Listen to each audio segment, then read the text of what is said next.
राष्ट्रपति द्रौपदी मुर्मू ने दार्जिलिंग पश्चिम बंगाल में 9वें अंतर्राष्ट्रीय संताल सम्मेलन में भाग लिया। उन्होंने संताल नायकों को तिलका मांझी, सीडो कानू, चंद भैरव और फूलो जानो को उनके ऐतिहासिक संघर्ष के लिए सराहा। राष्ट्रपति ने आदिवासी समुदायों से परंपराओं को बनाए रखते हुए आधुनिक विकास अपनाने, पर्यावरण की सुरक्षा करने और अन्य भाषाओं के साथ अपनी भाषा से जुड़े रहने का आह्वान किया। केंद्रीय गृह मंत्री अमित शाह उत्तराखंड के हरिद्वार पहुंचे। हरिद्वार में मुख्यमंत्री पुष्कर सिंह धामी सरकार के 4 साल पूरे होने पर कार्यक्रम आयोजित किया गया। इस अवसर पर सीएम पुष्कर सिंह धामी ने केंद्रीय गृह मंत्री अमित शाह को सम्मानित किया। उन्हें राज्य की सांस्कृतिक पहचान की प्रतीक पारंपरिक टोपी भेंट की। अमित शाह ने इस अवसर पर अपने संबोधन में कहा कि उत्तराखंड की संस्कृति को बचाने के लिए यहाँ के युवाओं ने लड़ाई लड़ी। कांग्रेस सांसद और लोकसभा के विपक्ष के नेता राहुल गांधी ने आईटी पेशेवरों से बातचीत के दौरान कहा कि अगर वे राजनीति में नहीं होते तो वे एरोस्पेस क्षेत्र में उद्यमिता करते। उन्होंने बताया कि वे पायलट हैं और उनके पिता भी पायलट थे। सपा प्रमुख अखिलेश यादव ने कहा कि खाड़ी देशों से लौटने वाले नागरिकों को जिम्मेदारी से वापस लाना चाहिए और विदेश नीति देश के बाहर के लोगों द्वारा तय नहीं होनी चाहिए। उन्होंने अमेरिकी 30 दिन की छूट पर भी सवाल उठाते हुए कहा कि भारत की विदेश नीति केवल भारतीय सरकार द्वारा निर्धारित होनी चाहिए।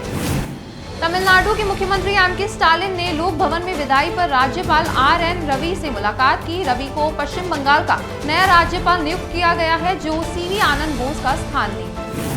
विदेश मंत्री डॉक्टर एस जयशंकर ने कहा कि ईरानी युद्धपोत तकनीकी समस्याओं के कारण भारत के मानवीय आधार पर कोच्चि पोर्ट में आया। वह घटनाओं से गलत समय पर फंस गया और भारत ने सही कदम उठाया।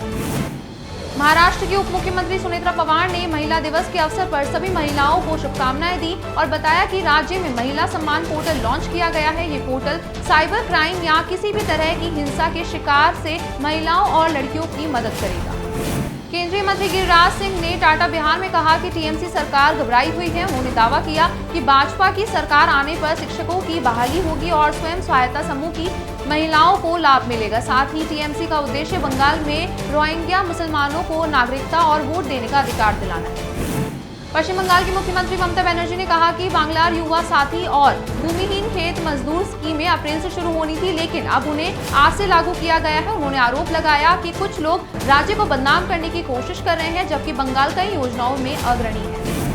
मुख्य निर्वाचन आयुक्त ज्ञानेश कुमार ने केरल विधानसभा चुनाव 2026 से पहले कोच्चि से चेराई बीच वोटरों और युवा मतदाताओं से संवाद किया। उन्होंने चुनाव तैयारियों का रिव्यू किया और केरल में युवाओं को मतदान के लिए जागरूक किया।